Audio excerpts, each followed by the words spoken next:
जब तक अब ये गर्मी लगी तब पेड़ पेड़ चिल्ला रहे, अन्यथा नहीं, जब देखो तब काट दो। यही सरकार ने किया। और दुर्भाग्य ये कि वो स्मार्ट सिटी जिसको लेकर के बड़ी बड़ी बातें शिवराज सिंह चौहान करते थे, वो कहाँ है? जो आज ये कह रहे हैं कि हम रोज एक पेड़ लगा रहे हैं। थोड़ी शर्म करिए, अगर रोज एक पेड़ लगाने की जरूरत नहीं पड़ती, अगर टीटी नगर को ही हरा भरा जैसा था वैसे ही प्लानिंग उसकी सही ढंग से कर लेते। फोटो खींचे, कैमरे ऑन हुए, कागज चल गए, विज्ञापन अखबारों में छप गए, उसके बाद 3 दिन बाद कोई नहीं गया देखने के लिए कहाँ है। चलिए आप और हम देख लेते हैं। मैं ये नहीं कहता कि किसी को गोली मार दो और वो करो, मैं हिंसा का हिमायती नहीं हूँ, लेकिन जिनको जो काम दिया गया है, फॉरेस्ट गार्ड क्यों रखे गए हैं? देसी भाषा में कहें तो पेड़ों की लाशें दोनों तरफ अभी भी लटकी पड़ी हैं, सूखे पेड़ खड़े हैं। फिर वो कौन सा चमत्कार है ब्यूरोक्रेसी के पास, वो कौन सा जादू है कि वो अच्छे भले मुख्यमंत्री को, अच्छे भले नेता को तांगे का घोड़ा बना देते हैं। वो ना इधर देखता ना इधर देखता, जो रास्ता अफसर दिखाते हैं वो देखता। मैं चुनौती देता हूँ फॉरेस्ट के अफसरों को कि वो दिखा दे कि हाँ हमने इतने पेड़ लगाए थे, सर्वाइवल 20% बता के दिखा दें। मध्य प्रदेश बीजेपी के कोई ऐसा नेता नहीं होगा जो नर्मदा को मां नहीं कहेगा, लेकिन जब नर्मदा के सीने पे जेसीबी चलती है तब कहाँ चले जाते हैं, तब इन्हें माँ क्यों नहीं याद आती? नमस्कार, मैं हूं संजीव श्रीवास्तव। आप देख रहे हैं 4 PM न्यूज नेटवर्क। प्रधानमंत्री नरेंद्र मोदी के एक पेड़ मां के नाम आह्वान के बाद मध्य प्रदेश की मोहन यादव सरकार भी इस अभियान में जुट गई है। शनिवार से यह अभियान मध्य प्रदेश में आरंभ हो गया है और मध्य प्रदेश में 5.5 करोड़ पौधों का रोपण करने का सरकार का संकल्प है। इस संकल्प के तहत सबसे ज्यादा जो पौधे रोपने का एक लक्ष्य रखा गया है वो मध्य प्रदेश की व्यावसायिक नगरी इंदौर ने रखा है। 51 लाख पौधे यहां रोपे जाने हैं। 40 लाख पौधों का रोपण भोपाल और संस्कारधानी जबलपुर में 12 लाख पौधों का रोपण होना है। पूरे मध्य प्रदेश में यह अभियान चरम पर है या जोर पकड़ रहा है, ऐसा हम कह सकते हैं। आज इंदौर में रविवार का दिन है। इंदौर में केंद्रीय वन मंत्री भूपेंद्र यादव पहुंचे हुए थे और सूचना ये भी थी कि जो इंदौर में पौधारोपण है उससे प्रधानमंत्री जी भी वर्चुअली जुड़ेंगे, लेकिन वे जुड़े अथवा नहीं ये अभी साफ नहीं हो पाया। लेकिन हाँ, वहां केंद्रीय वन मंत्री और मध्य प्रदेश के मुख्यमंत्री की अगुवाई में एक पौधारोपण का जो सिलसिला है शुरू हुआ है और दावा यह है कि 48 लाख गड्ढे वहां खोद दिए गए हैं और 51 लाख पौधे रोपे जाने। और ये मध्य प्रदेश में इस तरीके का अभियान कोई नया नहीं है। भारतीय जनता पार्टी का जब 2003 में सत्ता में आई थी, उमा भारती मध्य प्रदेश की मुख्यमंत्री बनी थी, तब उन्होंने भी अपने पद संभालने के ठीक बाद जो बारिश का दौर होता है उस समय 5.5 करोड़ पौधे रोपने का लक्ष्य रखा था और अभियान चलाया। तो इसके बाद यह सिलसिला मध्य प्रदेश में निरंतर चलता रहा और मुख्यमंत्री रहे जो सबसे लंबे वक्त तक मुख्यमंत्री मध्य प्रदेश के हुए, शिवराज सिंह चौहान, जो कि अब मोदी सरकार में कृषि और ग्रामीण विकास विभाग के मंत्री हैं। एक ब्रांड एम्बेसडर की वो रोज पौधे रोपने वाले एक नेता के तौर पर ख्यात हुए हैं। और मध्य प्रदेश में जिस अभियान की मैं बात करता हूं, यदि हम 2003 से 2023 तक की बात करें तो निरंतर 20 सालों में बहुत निरंतर यह अभियान चला और यदि उसको सबको जोड़ा जाए तो एक बड़ा जंगल मध्य प्रदेश में खड़ा होना चाहिए था, लेकिन ऐसा हो नहीं पाया है। और बहुत सवाल उठे हैं और ऐसा भी रहा कि जब 2017 में एक दिन में 6.5 करोड़ पौधे रोपने का दावा हुआ था और Guinness book of world record में नाम लिखाने की बात हुई थी, वो बड़ा ढिंडोरा पीटा गया था। वो प्रमाण पत्र मिल नहीं पाया मध्य प्रदेश को और अब कुछ वैसी ही एक जो कोशिश है वो मोहन यादव सरकार में है। और जो अब नगरीय प्रशासन मंत्री हैं मध्य प्रदेश के, इंदौर के दिग्गज नेताओं में शुमार हैं, देश भर में उनका नाम है कैलाश विजयवर्गीय। उन्होंने भी ऐसे ही कुछ लक्ष्य रखा है कि Guinness book of world record में नाम मध्य प्रदेश का लिखा जाएगा, लिखवाने की कोशिश होगी। ये सब चल रहा है, लेकिन इन सब के बीच जो लोकसभा की पूर्व अध्यक्ष हैं, इंदौर की नेता हैं, बड़ी नेता हैं, कई बार की 9 बार की वे सांसद हैं इंदौर की, सुमित्रा महाजन ताई, उन्होंने एक पत्र लिखा था इंदौर के महापौर को। उन्होंने मशविरा दिया कि पौधारोपण को बहुत गंभीरता से, जो उनके पत्र का सार या उसमें से जो ध्वनित होता है वो ये निकलता है कि दिखावा ना किया जाए, इसे ऐसा कुछ किया जाए ताकि ये जो कोशिश है ये वास्तव में आने वाली पीढ़ियों के लिए राहत की एक मिसाल बने और कुछ निकल कर आए। और साथ साथ उन्होंने ये भी एक मशवरा दिया कि जो पहले होता रहा है उस पर ऑडिट भी यदि हो जाए तो क्या बुराई है। और बड़ी एक बहुत महत्वपूर्ण राय है सुमित्रा महाजन ताई की। और जो अभियान है, इस अभियान को लेकर जैसे मैंने कहा बहुत सारे सवाल बीते 20 वर्षों से निरंतर उठते रहे हैं। जो 6.5 करोड़ पौधे एक दिन में रोपने की बात थी नर्मदा किनारे, ये शिवराज सिंह सरकार के दौर में, कि दोनों तटों पर पौधे रोपे गए। और जब दिग्विजय सिंह जी ने, जो मध्य प्रदेश के पूर्व मुख्यमंत्री थे, उन्होंने नर्मदा यात्रा एक परिक्रमा पूरा का पूरा किया था, तो उन्होंने ये एक प्रेस से बात करते हुए दावा करके सनसनी में फैलाई थी कि मुझे पूरे जो परिक्रमा का जो उनका सिलसिला था उसमें 3 पेड़ दिखलाई पड़े।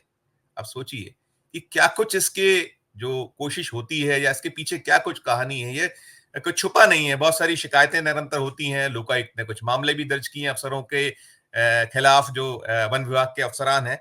तो अब ये पूरा का पूरा जो मसला मामला है, प्रधानमंत्री जी के एक पेड़ मां के नाम से जो नए सिरे से अभियान की शुरुआत हुई है, तो इसे लेकर जो लोगों के मन में तमाम शंकाएं हैं और पहले का जो पूरा सफर रहा है, इन सब पर बातचीत करने के लिए हम चलेंगे एक खास मेहमान जो हमसे जुड़ने जा रहे हैं, बल्कि जुड़ चुके हैं, श्री अरुण दीक्षित साहब। अरुण जी, आपका बहुत बहुत स्वागत है। मैं अपने दर्शकों को बता दूं कि अरुण दीक्षित साहब 4.5 दशक के लगभग का उनका दीर्घ अनुभव है। नवभारत टाइम्स जैसे अखबार में उन्होंने लंबे वक्त तक सेवाएं दी हैं। फ्रीलांस जर्नलिस्ट इन दिनों हैं और बड़ी पैनी निगाह रखते हैं वो निरंतर, चाहे वो मध्य प्रदेश से जुड़े मसले मामले हों या देश भर में, बारीक पैनी नजर। और वे पर्यावरण प्रेमी भी हैं और वे भी निरंतर यात्राएं करते हैं। तो उनके जो विचार हैं और जो मध्य प्रदेश में जो कुछ चल रहा है, हमने सोचा कि उस पर लेकर बात की जाए। अरुण जी, ये जो मध्य प्रदेश में फिर एक अभियान चल रहा है इस वक्त, अभी शनिवार से शुरू हुआ है, और जो पर्यावरण दिवस होता है उस पे प्रधानमंत्री जी ने एक आह्वान किया था कि एक पेड़ मां के नाम लगाया जाए। तो मध्य प्रदेश में जो ये सफर रहा, और खासकर मैं शुरुआत करूंगा सुमित्रा महाजन ताई ने जो खत लिखा है महापौर को, उन्होंने जो मशविरा दिया है कि ये जो दिखावा ना हो, और पुराने जो हुआ है 20 सालों में मध्य प्रदेश में, ऑडिट का भी कहीं ना कहीं उन्होंने उसमें अपील की है एक तरीके से। क्या कहिएगा शुरुआत वहां से अरुण जी? अनम्यूट कीजिएगा सर, अनम्यूट करना पड़ेगा, अनम्यूट। संजीव जी, ताई ने जो कहा है वो सच में घर के बड़े बूढ़े जो सीख देते हैं वो है, और उसके इतने अर्थ हैं कि हम और आप 2-4 दिन उस पर बात कर सकते हैं, क्योंकि उनका जो दीर्घ जीवन का और राजनीतिक अनुभव है, मैं मानता हूं, मैं उन्हें पिछले 3 दशक से जानता हूं, मेरा पत्रकार के नाते उनसे परिचय है, कि वो इतनी ईमानदार और सजग राजनीतिक प्रहरी रही हैं कि उन्होंने कई बार पिछले 3 दशकों में कई बार उन्होंने सवाल अपनी पार्टी पर उठाए। तो जो ताई ने कहा उसके लिए हम चला थोड़ा पीछे चलते हैं कि 2003 में जब उमा भारती आई थी, जैसे कि आपने जिक्र किया, तो उन्होंने सबसे पहले कहा कि हर नागरिक के नाम पर एक पेड़ लगना चाहिए। मध्य प्रदेश की आबादी तब करीब 5.5 करोड़ के आसपास थी, एग्जैक्ट संख्या मुझे नहीं याद है, लेकिन औसत। अब दुर्भाग्य ये रहा कि दिसंबर में वो मुख्यमंत्री बनी और 23 अगस्त को जाती रही, क्योंकि तब उनकी पार्टी के लोगों ने एक वारंट की आड़ लेके उमा भारती की कुर्सी निकलवा ली थी। वो जो हुआ, उसके बाद आए बाबूलाल जी गौर। उन्होंने भी जो उमा भारती ने पंच जा का सिद्धांत आपको याद होगा, जल, जंगल, जमीन, जानवर और जन। तो गौर साहब जो करीब 1.25 साल रहे थे, उन्होंने जो है वो उन्होंने गोकुल गांव कर दिया उसको, और अपना अलग तरह से, चूंकि वो यदुवंशी थे तो थोड़ी थोड़ी छाप उनकी उस पर थी। लेकिन जब शिवराज सिंह चौहान आए तो इन्होंने, चूंकि इनको उससे पहले सांसद के तौर पर ये कन्याओं के विवाह कराते थे, हर साल बड़े इवेंट होते थे, तो मुख्यमंत्री बनने के बाद वृक्षारोपण भी एक बड़ा इवेंट बना। और 2007 का मुझे याद है, हरियाली महोत्सव, विज्ञापन इतने कि पूरे उसमें 17 तक आते आते 10 साल में हर साल इतने पेड़ लगते थे कि मतलब आप मैं सीधे सीधे कहूं कि 2003 से 2024 तक एक सवा साल कमलनाथ का निकाल दीजिए तो करीब करीब बीजेपी की सरकारों ने 1 अरब से ज्यादा पेड़ लगवाए। अब वो 1 अरब पेड़ अगर मान लीजिए औसतन अगर कर लें आधे आधे, तो आज मध्य प्रदेश में 50 करोड़ पेड़ होने चाहिए थे, और कम कर दीजिए तो 25 करोड़ होने चाहिए थे। लेकिन मुझे नहीं लगता कि जो सुमित्रा जी ने जो बात कही है ऑडिट की, मैं आपको आगे चलने से पहले एक 17 का किस्सा सुना देता हूं। उन दिनों मध्य प्रदेश सरकार चूंकि इवेंट में जब वो घोड़े के तांगे की तरह हो जाती है, वो ऐसे देखती है, इधर उधर नहीं देखती ना नीचे, जैसे तांगे के लिए, तो उनमें मुख्यमंत्री और उनकी पूरी सरकार एक अफसर के बहकावे में आ गए। उन्होंने कहा साहब Guinness book of world record में मैं रिकॉर्ड दर्ज करा दूंगा। बाकायदा खर्चा पानी जो कि लाखों में था वो भी हुआ। पता लगा कि उन साहब की बेटी शायद उससे संस्थान से जुड़ी हुई थी वर्ल्ड रिकॉर्ड वाले से। तो खैर हुआ ये कि चारों तरफ से, मतलब आप सोचो कि दसों दिशाओं से पेड़ मध्य प्रदेश बुलाए गए थे। 7 करोड़ का दावा था तब। रिकॉर्ड शिवराज सिंह ने बतौर मुख्यमंत्री प्रेस कॉन्फ्रेंस करके कहा था। लेकिन मुझे भी याद है और तुम्हें भी याद होगा भाई कि उन्हीं की पार्टी के एक सांसद ने, जो आज मध्य प्रदेश सरकार में वरिष्ठ मंत्री भी हैं, मित्रों के बीच में वो तस्वीरें दिखाई थी कि जहां दूर दूर तक गड्ढे तक नहीं थे और रिकॉर्ड पर पेड़ लग गए थे। तो असलियत ये है कि मध्य प्रदेश में पिछले 20 साल में कागज पर बहुत पेड़ लगे हैं, लेकिन जमीन पर उल्टा हुआ है। जमीन पर पेड़ काट दिए गए हैं। अब अगर सुमित्रा जी जो कह रही हैं इंदौर को लेकर के उनका अनुभव है, हमने आपके भोपाल को देखा है। आप याद कीजिए, आपका तो बचपन भी यहीं बीता है। तब क्या भोपाल होता था। 80 के दशक में रात को कंबल ओढ़ के सोते थे भोपाल में लोग गर्मियों के दिनों में। बिल्कुल। और आज आज ये हालत है कि एक घर है, 3 कमरे हैं तो 4 एसी लगे हुए हैं। 50-45 डिग्री तक टेम्परेचर गया है। क्या हुआ है? इवेंट हुआ, पेड़ लग रहे हैं। भगवान की कृपा है कि मध्य प्रदेश में सबसे ज्यादा जंगल है, और ये आदमी की कृपा है कि सबसे ज्यादा जंगल कट रहे हैं। मैं आसपास घूमता रहता हूं, एक एक बात करते हैं। पहले हम लोग राजधानी को लेते हैं। राजधानी भोपाल में आज से 30 साल पहले जब मैं आया था, इतना शानदार सघन वो पेड़ों का जाल बिछा हुआ था कि एक एक सड़क तो ठंडी सड़क कही जाती थी। कहते थे कि इस पर तो आते आते 1 से 2 डिग्री टेम्परेचर कम हो जाता है। लोग आनंद वल्लभ लेते थे। आप लोग वल्लभ वल्लभ 4 इमली से वल्लभ भवन या उसको जोड़ने वाली सड़क को ठंडी सड़क कहा जाता है। जी ये बिल्कुल। ये जो स्थिति थी, अब धीरे धीरे विकास जब आया तो विकास ने किसकी बलि ली? पहले बहुत सारी चीजों की, उसमें पेड़ सबसे पहले आए। और हमारे देश में खासकर आम आदमी जो है उसको पेड़ों के प्रति कभी बहुत ज्यादा लगाव, जब तक अब ये गर्मी लगी तब पेड़ पेड़ चिल्ला रहे, अन्यथा नहीं, जब देखो तब काट दो। यही सरकार ने किया। जो लोग स्मार्ट सिटी के नाम पर जिन्होंने टीटी नगर को उजाड़ा, आज मैं कहता हूं कि जब वो ये कह रहे थे कि हमने इतने पेड़ शिफ्ट करा दिए, एक पेड़ जिंदा दिखा दे, नहीं है। नहीं हुआ। हजारों पेड़ आज भी सूखे खड़े हैं।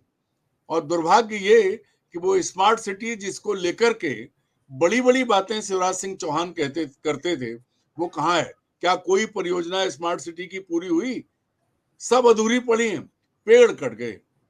जो ऑक्सीजन देने वाले, जिसको कहा जीवन रक्षक पेड़, उनकी हत्या हो गई और उसके लिए कोई जिम्मेदार नहीं आज तक। खुद शिवराज सिंह ने भी कभी नहीं सोचा। आज बढ़िया है, करना चाहिए, मुख्यमंत्री रहे, रिकॉर्ड बनाया। लेकिन मैं आपको ले चलता हूं, सबसे पहले उन्हीं के इलाके की बात करता हूं, सीहोर जिले की। शाहगंज का एरिया बुधनी में आता है। मैं 30 साल से उस इलाके में घुमा हूं। कितनी बुरी तरह से जंगल काटा गया है। मैं चुनौती देता हूं मुख्यमंत्री से। मैंने जब वो बने थे 2005 में, तब कहा था कि आपके इलाके में जंगल जलाए जा रहे हैं, जंगल काटे जा रहे हैं। उन्होंने हाँ हाँ मैं दिखवाता हूं। और आज ये स्थिति है कि जहां पैदल नहीं निकल सकते तो वहां कार लेके पहाड़ पे चले जाइए, आप जीप लेके चले जाइए, पूरा इलाका साफ है। देखते देखते किसकी उसमें, जो आज ये कह रहे हैं कि हम रोज एक पेड़ लगा रहे हैं। थोड़ी शर्म करिए। अगर रोज एक पेड़ लगाने की जरूरत नहीं पड़ती, अगर टीटी नगर को ही हरा भरा जैसा था वैसे ही प्लानिंग उसकी सही ढंग से कर लेते। मैं पिछले साल की बात है, भोपाल में फॉरेस्ट अफसरों की मीट हो रही थी, क्योंकि यहाँ आईएएस आईपीएस आईएफएस मीट होती है। तो उसमें मुख्यमंत्री, तत्कालीन मुख्यमंत्री दिग्विजय शिवराज सिंह चौहान कह रहे थे आप हैं तो जंगल बचे हुए हैं। और भोपाल से 35 किलोमीटर दूर वीरपुर डैम के, कोलार डैम के नीचे मैंने उस दिन शूट किया था। 70-80 पेड़ आरी से काट दिए गए थे और ट्रक से लोड किए गए। उसी दिन मैंने उसको सोशल मीडिया पर डाला तो मुझे ये कहा गया नहीं नहीं नहीं नहीं ऐसा नहीं है। अब मैं वहां खड़ा होकर देख रहा हूं, मेरे साथ 4 और लोग हैं। पूरे सीहोर जिले को ही ले लीजिए। उसके बाद आप याद करिए अशोकनगर और लटेरी और ये जो एरिया है, वहां तो एक गोली चली थी, एक लकड़ी चोर मारा गया, तो उसको लेकर के वन विभाग के खिलाफ सब खड़े हो गए। मैं ये नहीं कहता कि किसी को गोली मार दो और वो करो, मैं हिंसा का हिमायती नहीं हूं, लेकिन जिनको जो काम दिया गया है, फॉरेस्ट गार्ड क्यों रखे गए हैं, वन रक्षक को बन के वन विभाग क्यों इतना बड़ा बनाया गया, ताकि वनों की रक्षा हो सके। और क्या हुआ कि एक गोली चली, जिसमें ऊपर मुकदमे दर्ज है, उसके खिलाफ सामाजिक संगठन, सबके अपने अपने स्वार्थ है, तो वन विभाग के कर्मचारियों ने हथियार रख दिए और वो जंगल में नहीं गए। आज 1.5-2 साल होने को आए हैं। आज स्थिति है कि आज भी लटेरी का जंगल पूरा साफ, मोटरसाइकिल पे बांध के ले जाते हैं। बुरहानपुर को ले लीजिए, पूरे मध्य प्रदेश में अरुण जी, आप बिल्कुल ठीक करें। हमने मध्य प्रदेश विधानसभा, ये जो संजीव जी, ये वो चीजें हैं जहां आपने अपनी नंगी आंखों से देखा है। तो जो बात कह रहे थे कि अगर हम रोज एक पेड़ लगा दें और उसका फोटो खिंचवा के पूरा प्रचार कर लें, और वहीं रोज 1000 पेड़ कट जाएं, और वो लोग काटे जिनके बारे में आप सब जानते हैं, खुद वो जानते हैं। अरे भाई, पूरे प्रदेश को छोड़ो, मैं तो मुख्यमंत्री के एरिया की बात कर रहा हूं। तो ये जो हुआ है, ढोंग जो हुआ है पेड़ बचाने के नाम पे, वो बहुत खतरनाक हुआ है मध्य प्रदेश में, जिसका कोई, इसको कहें आपकी, कोई मैच नहीं है। हम सब देख रहे हैं। अब आप एक बात, जैसे आपने कहा कि मध्य प्रदेश में चारों तरफ सघन वन है, आदिवासी बहुत हैं। मैं 100 किलोमीटर के दायरे में पिछले 30 साल में जा रहा हूं। मैं आपको भी ले चल सकता हूं, आप कैमरा लेके चलिए। भोपाल के इस दायरे में, खासतौर सीहोर जिले में, रायसेन जिले में, विदिशा जिले में मीलों साफ हो गए हैं। रिकॉर्ड पर जंगल हैं, लेकिन जंगल नहीं बचे हैं। नहीं, बिल्कुल बिल्कुल आप ठीक कह रहे हैं अरुण सर। मैंने ये भी एक मध्य प्रदेश विधानसभा में कई बार सवाल आए हैं, 5 साल में 2-2 हजार करोड़ रुपए खर्च हो जाना इस पौधारोपण में, नतीजा सिफर, और कोई शिकन नहीं। फिर वहीं आके आप खड़े हो जाते हैं, दावे करते हैं। खेल क्या है, खेल क्या, बंदरबाट किस तरह की होती है, इसमें क्या पाते हैं, क्या देखते हैं, क्या आपका अनुभव कहता है? अब बंदरबाट की लीजिए, 2017 की बात हम और आप कर रहे थे अभी, तब कितने राज्यों से पेड़ खरीदे गए थे। पता लगा कि रसीद आ गई, ट्रक का नंबर आ गया, लेकिन पेड़ कभी नहीं आए, भुगतान हो गया। आज की तारीख में मैं ये कहता हूं कि आज जो वृक्षारोपण भोपाल में किया गया है, उसमें मुझे लगता है कि 60% पेड़ वो हैं जो बहुत उपयोगी नहीं है, रिकॉर्ड बनाने के लिए लगाए गए। भाई, अगर आपको वृक्षारोपण करना है, पर्यावरण बचाना है, तो पूरे साल प्लानिंग करके उन पेड़ों की पौध तैयार करवाइए जिन्हें आप लगाना है, जिनसे आपका। अब आप दिल्ली को देखिए, दिल्ली में हजारों की तादाद में पीपल के पेड़ लगाए गए, क्योंकि सबसे ज्यादा पोल्यूटेड शहर है वो। तो इस तरह की प्लानिंग करके कि भाई अगले बार जब हरियाली महोत्सव, या एक पेड़ माँ के नाम, पिता के नाम, भाई के नाम, बहन के नाम, किसी के नाम, तो पेड़ कौन सा लग रहा है ये भी तो देखिए। काहे का पेड़ लगाया जा रहा है? मुझे तो जानकारी ये है कि वो फूलों के पेड़ भी आज के तारीख में वृक्षारोपण में शामिल कर लिए गए हैं, क्योंकि कोई भी जिम्मेदारी किसी की तय नहीं है, कोई ये देखता नहीं है। फोटो खींचे, कैमरे ऑन हुए, कागज चल गए, विज्ञापन अखबारों में छप गए, उसके बाद 3 दिन बाद कोई नहीं गया देखने के लिए कहाँ है, चलिए आप और हम देख लेते हैं। जो नहीं अरुण सर, हमने भी तलाश की थी, हमने भी खबरें करने की कोशिश की, देश में तलाशा। जब 2017 में वर्ल्ड रिकॉर्ड की बात बनी थी, कहा गया था कि गिनीज बुक में नाम लिखें, तब और दावा सरकार की ओर से भी था, आम, आंवला, नीम, पीपल, बरगद, महुआ, जामुन और शीशम, मतलब जो बहुत ही ऐसे पेड़ हैं जो और इतनी बड़ी नर्सरियां कहाँ है देश में? मैंने कोशिश की कि मैं तलाशूं कि एक साथ इतने 2-2 3-3 करोड़ पौधे मिल सकें। क्या कहिएगा ये सब जो बिल्कुल आप सबको ऐसा लगता है कि उनको लगता है कि किसी को कुछ मालूम नहीं है, पता नहीं है। वो हमारे गांव में एक कहावत थी कि भाई इनको ये पता नहीं है कि ऊंट बच्चे देता है कि अंडे देता है, धनिया का दरख्त होता है कि पौधा होता है। वो लोग जब जंगल संभाल लें, और ऐसे लोग, मुझे तो इस बात का बहुत दुख होता है कि शिवराज सिंह जैसा आदमी जो जमीन से उठा था, गांव में पैदा हुआ, जिसको हर चीज मालूम है, उनके समय में उनको अफसरों ने भ्रमित कर दिया, उनको घुमा दिया। अब उस वक्त बताइए आप, पेड़ लगाने हैं, अगर अगले साल पेड़ लगने हैं तो हमें पूरे साल उसकी तैयारी करनी पड़ेगी। तब जिस वक्त हम पौधा लगाएं वो कम से कम 2 महीने का तो हो। जिन जो पेड़ों के आपने नाम लिए, यही पेड़ है पर्यावरण के लिए। आप देखिए, भोपाल में चलिए, मैं आपको दिखाऊंगा, जिसका नाम अब अटल पथ है, बुलेवर्ड स्ट्रीट, बहुत ज्यादा दूर नहीं है। उसमें काट कौन से दिए गए पेड़? यही यही सारे पेड़ थे, 50-50 साल पुराने पेड़ काट दिए गए वो काट के वहां क्या लगाया गया? Bottle palm. वो, और वो भी जी जी। एक गर्मी में सूख के गिर गए, कोई देखने नहीं गया। हाँ, बहुत महंगे पेड़, बहुत हाँ, महंगे पेड़, वो अब भी किसी ऐसे ही जो आप बता अगर रहे थे कि अगर इसके पीछे भी अगर कोई।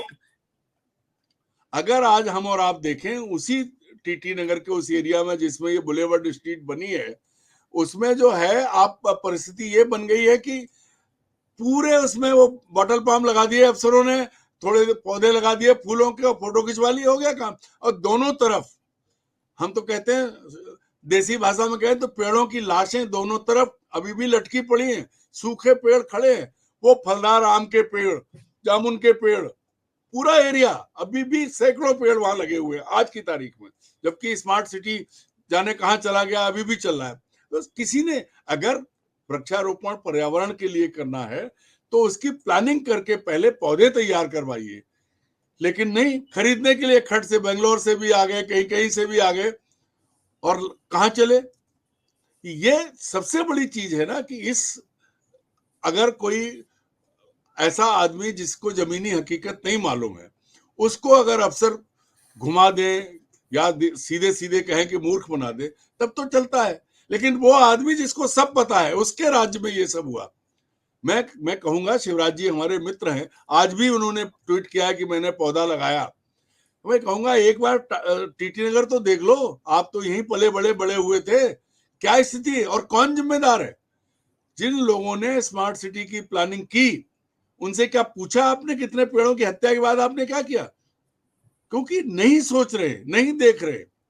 कितनी कितनी बड़ी बड़ी गलतियां प्लानिंग में हुई हैं, कोई नहीं। और ऐसा कहने से पहले, भाई, वो आईएफएस जिसने जंगल कागज में देखे, या चूंकि नंबर कम आए इसलिए बन गए, वो अलग बात है। लेकिन जो आदमी जिसे पता है कि नीम का पेड़ कहाँ लगाना है, जामुन का कहाँ लगाना है, आंवले का कहाँ लगाना है, बेल का कहाँ लगाना है, खजूर का कहाँ लगाना है, तो उसके राज में अगर ये सब हो जाता है, तो फिर वो कौन सा चमत्कार है ब्यूरोक्रेसी के पास, वो कौन सा जादू है कि वो अच्छे भले मुख्यमंत्री को, अच्छे भले नेता को तांगे का घोड़ा बना देते हैं। वो ना इधर देखता है ना इधर देखता है, जो रास्ता अफसर दिखाते हैं वो देखता है।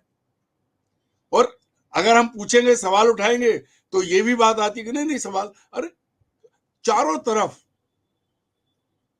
कहां कहां पेड़ नहीं कटे। अब जिस घर में शिवराज सिंह जी आज रह रहे हैं, मैं व्यक्तिगत बात नहीं कर रहा हूं, लेकिन जमुना देवी उस घर में रहती थी, उसके बाद नंद कुमार चौहान रहते थे, शानदार पेड़ हुआ करते थे। अब उसको पुनर्निर्माण किया गया है, वहां मैदान है। तो वो कहते भाई, कहते हैं ना, 74 बंगले अब 73 बंगले हो गए हैं, वो एक हाँ, जुमला जो मिलाया गया उसको। मेरा ये कहना है कि भाई, मामा कभी मामा दिल, मामा श्री ने उसको 73 करके और पूरे जो पेड़ मामा पौधे का थे। घर बनाया है। मेरा कहना, जी सीने पे हाथ रख के कभी ये तो सोच लो कि आप क्या कर रहे हो। और दूसरी बड़ी चीज जो है, वनों का जो विनाश है मध्य प्रदेश में, उसके लिए आम आदमी तो जिम्मेदार उतना नहीं हो सकता, क्योंकि बहुत सारे वनों में उसे घुसने को नहीं मिलता। हालांकि वन कटता है रोज, कभी भी देख लीजिए, चारों तरफ बिना नागा जंगल कट रहे हैं, कहीं पकड़ में आ रहे हैं, कहीं मिली भगत से जा रहे हैं। लेकिन सिस्टम को सब मालूम है, ये जो इवेंट हर साल हो रहा है, अगर हम इसी पर बात कर लें, खड़े जंगलों को कटने के लिए चलिए एक बार उसको पीछे कर देते हैं, तो 1 अरब से ज्यादा पेड़ रिकॉर्ड में लगे हैं पिछले 20 साल में। उनमें कुछ नहीं होता तो 15 से 20 करोड़ तो बचने चाहिए थे, 10%, 15% तो बचने चाहिए थे। वो कहाँ है? मैं चुनौती देता हूं फॉरेस्ट के अफसरों को कि वो दिखा दें कि हाँ हमने इतने पेड़ लगाए थे, सर्वाइवल 20% बता के दिखा दें। मैं हमेशा उनकी बात मानूंगा, कभी सवाल नहीं उठाऊंगा, क्योंकि जंगल के ये भी घेरे। अरुण जी, मेरे पास समय की कमी है, तो क्या ये भी पूरा वही दिखावा और एक उसमें उसमें चला जाएगा? ये पूरा इवेंट बन के ही खत्म हो जाएगा? ये इवेंट ही है। माता की तस्वीर लगा दी, एक पेड़ माँ के नाम, ये ठीक उसी तरह का इवेंट है। अगर प्रधानमंत्री जी की के अपील पर चल रहा है, जैसे देश में उन्होंने शौचालय बनवाए, गांव में चलिए, नाम हो गया, पैसे ले लिए। तो ये इवेंट, पेड़ गांव में हर साल, हम गांव में पैदा हुए हैं, हर बारिश के लिए हम पहले पेड़ तैयार करते थे, पेड़ लगाते थे। आज हम गांव में नहीं रह पा रहे हैं अपने, लेकिन मेरे पिताजी के लगाए हुए पेड़, उस पूरे इलाके में सबसे ज्यादा पेड़ मेरे पास हैं, जिनके किनारे गर्मी भर लोगों के जानवर बनते हैं, इस्तेमाल करते हैं। तो ये पहले होता था कि इस बार ये पेड़ लगाने हैं, बरगद का लगना है सड़क के किनारे, आम जामुन। आजकल तो पेड़ ही बदल गए हैं। पुराने जमाने में, जिसको कहते हैं अंग्रेजों के जमाने में, पेड़ सड़क के किनारे दिल्ली से लेके और जो grand trunk road, GT road जो था, जामुन, आम, इमली, कितने फलदार पेड़ होते थे उसके। अब अभी पिछले 1 दशक में उसका चौड़ीकरण हुआ है, उसके नाम पे सब, एक पेड़ नहीं बचा, सारे पेड़ गायब अरुण हो जी, गए। अरुण जी, आखिरी सवाल करूंगा। बिल्कुल आप जो कह रहे हैं इसी से जुड़ा सवाल है। एक फिल्म आई थी कि फटा पोस्टर निकला हीरो, बड़ा अजीब सा नाम था, लेकिन हम यह देखते हैं रोपते हैं पौधा और निकलता है कंक्रीट जंगल। क्या कहेंगे आप? मैं तो एक लाइन में कहता हूं कि यहाँ रोज कागज पर पेड़ लगाए जाते हैं, धरातल पे काटे जाते हैं। आज भी, आज की तारीख में जब ये पूरे प्रदेश में इवेंट चल रहा है पेड़ लगाने का, कैलाश विजयवर्गीय बहुत अच्छे आदमी हैं, जमीनी नेता हैं, उनको भी हम लोग 30 साल से देख रहे हैं, वो महापौर भी रहे हैं, और हमें उम्मीद है कि जो वो कहेंगे उस पर अमल होगा। लेकिन 2 महीने बाद इंदौर में आंकड़ा लेके देखने चलिएगा। दरअसल क्या है कि इवेंट, मीडिया पहुंच गया, फ्लैश हुआ, सबने देख लिया, फोटो खिंच गए, हर आदमी अपनी माताजी का फोटो सीने से लगा के दिखा रहा है एक पेड़। अगर अपने जीवन में हम सिर्फ 5 पेड़ अपने सीने से लगा ले, उन्हें सुरक्षित कर ले, तो हमारी अगली पीढ़ियों के लिए बहुत सारे पेड़ हो जाएंगे। लेकिन पेड़ काटना, पेड़ खत्म करना और पेड़ों को कागज पे उगाना, गमले में जंगल दोनों चीज उगाते हैं अब तक। दोनों चीजें हो रही है अरुण जी। हमारे यहाँ जो जो हमारी नदियां हैं, उससे जो रेत का खनन हम रोज देख रहे हैं, बहुत छोटा सा, कि कोई संरक्षण, केवल पर्यावरण की बात हो रही है, उसको छलनी कर दिया है नर्मदा को। आप इंदौर से, भोपाल से इंदौर जाइए तो देवास का वो पहाड़ कट के, अब हम पहले देखते थे बड़ा एक खत्म ऊंचा खत्म पहाड़ हो होता गया, था, काट डाला, खत्म हो खत्म गया, हो गया, खत्म हो खत्म गया कर वो। दिया। तो किसी और मैं सब अभी आपको संजीव जी यही बताऊं कि समय कम है, लेकिन आप देखिए कि मध्य प्रदेश में नर्मदा को जीवित व्यक्ति का दर्जा है। हर कोई उसको, मतलब मध्य प्रदेश बीजेपी के कोई ऐसा नेता नहीं होगा जो नर्मदा को मां नहीं कहेगा। ऐसे भी नेता हैं जिन्होंने नर्मदा परिक्रमा की है, लेकिन जब नर्मदा के सीने पे जेसीबी चलती है, तब कहां चले जाते हैं, तब इन्हें मां क्यों नहीं याद आती? ये अपनी मां पर अत्याचार होते देखते हैं और खुद को संस्कारवान और जाने क्या क्या कहते हैं। ऐसे लोगों को हम तो लगातार बात करते हैं कि सारे बीजेपी के नेता जो नर्मदा को मां कहते हैं, या तो उन्हें नर्मदा को मां कहने छोड़ देना चाहिए, या आगे जमीन पर उतर कर यह अवैध खनन रुकवाना चाहिए। बीजेपी के नेताओं ने भी किया और कांग्रेस के नेताओं ने भी किया, कोई दल ऐसा नहीं है। दोनों दलों में सबने नर्मदा को सब लूट रहे हैं। बिल्कुल बिल्कुल। इतना ज्यादा अवैध खनन नर्मदा में हो रहा है, जंगल का कटना और नर्मदा का खोदना। जो इस मध्य प्रदेश में रोक दे, मैं पूरे जीवन उसका रोज सम्मान करूंगा, झुक के पांव छूंगा। लेकिन सामने आए तो कोई नहीं कर रहा है, सिर्फ बातें कर रहे हैं लोग, और बहुत बुरा लगता है। मैं अक्सर नर्मदा जाता हूं और वहां घाटों पर खुदाई हो रही है, नहीं रोक रहे। उनके इलाके में जो खुद अपने आप को नर्मदा पुत्र कहते हैं। तो ये जो धोखे की जो है, जो राजनीति, सबके साथ राजनीति हो रही है। दरअसल आज राजनीति जो है उसमें सत्यता तो बची नहीं है, सिर्फ भाषण और सिर्फ इवेंट। ऐसे में आप अगर जब सीना चौड़ा करके ठोक के बात करते हैं, उसके बाद क्या आपको आत्मग्लानि नहीं होती? बिल्कुल मध्य बिल्कुल अरुण जी। प्रदेश अरुण के जी, सभी दलों के नेताओं से कहता हूं कि अगर थोड़ी, आम आदमी तो जो है सो है, उसका जो भाव है, लेकिन जो ये कहते हैं कि हमने करवाया, तो अब तक 1.25 अरब पेड़ लगे, 1.25 अरब में 15 करोड़ दिखा दो, बिल्कुल अरुण जी, बिल्कुल अरुण जी। पेड़ों की भी पूजा करेंगे, आपकी भी पूजा करेंगे। बिल्कुल बिल्कुल बिल्कुल अरुण जी, एक शानदार चर्चा, एक जानदार चर्चा, और बहुत आपने मार्के की बात कही कि ये जो सिर्फ कागजों तक सीमित ना रहे और जो हुआ शायद उसको भूल जाएं, और अब नया जो एक सवेरा हम कहते हैं होता है, तो अब शायद ध्यान दें, और जो आप वास्तव में चाहते हैं तो ना केवल उसको लगाएं बल्कि उसकी आगे रक्षा करें, और उसमें जो संभव हो सकता है कि वास्तव में पर्यावरण सुधरे और ये पेड़ जीवित रह सके, ऐसा कुछ होना चाहिए। बहुत बहुत धन्यवाद अरुण जी, आपने हमसे जो बात की, हमारे दर्शकों के लिए आपने ज्ञान उसको परोसा, और जो शानदार चर्चा की, बहुत बहुत धन्यवाद, बहुत बहुत आभार जी। तो ये थे अरुण दीक्षित साहब, जो स्पष्ट कर रहे थे या कह रहे थे कि ये इवेंट बनकर नहीं रहना चाहिए जो अभियान है, और इसमें नीचे से लेकर ऊपर तक, और मुझे लगता है कि जो प्रधानमंत्री जी ने आह्वान किया है, उन्हें भी शायद इस जो पूरा का पूरा महाअभियान के तौर पे देश में चल रहा है, सार्थक तभी होगा जब ये कागजों तक सीमित ना रहे, ये धरातल पर उतरे, और इसका लाभ जो जन है, आने वाली पीढ़ियां उसको मिल सके। इस चर्चा में इतना ही। हम फिर किसी नए विषय, किसी नई चर्चा के साथ आपके समक्ष उपस्थित होंगे। हमारा अनुरोध कि हमारे चैनल को लाइक कीजिए, सब्सक्राइब कीजिए, और यदि आपने ज्वाइन का बटन नहीं दबाया है मध्य प्रदेश चैनल का, तो उसे जरूर दबाइएगा। हमारे राज्यों के चैनल को भी लाइक कीजिए, सब्सक्राइब कीजिए, और उसे ज्वाइन कीजिए, और हमारे नेशनल चैनल को जो आप प्यार देते हैं, वो प्यार बनाए रखिए, उसे भी लाइक कीजिए, सब्सक्राइब कीजिए, ज्वाइन कीजिए, और हमारे इस वीडियो के डिस्क्रिप्शन बॉक्स में जाकर जरूर ये कमेंट कीजिए कि चर्चा आपको कैसी लगी। प्यार बनाए रखिए और देखते रहिए 4 PM न्यूज नेटवर्क। धन्यवाद, नमस्कार।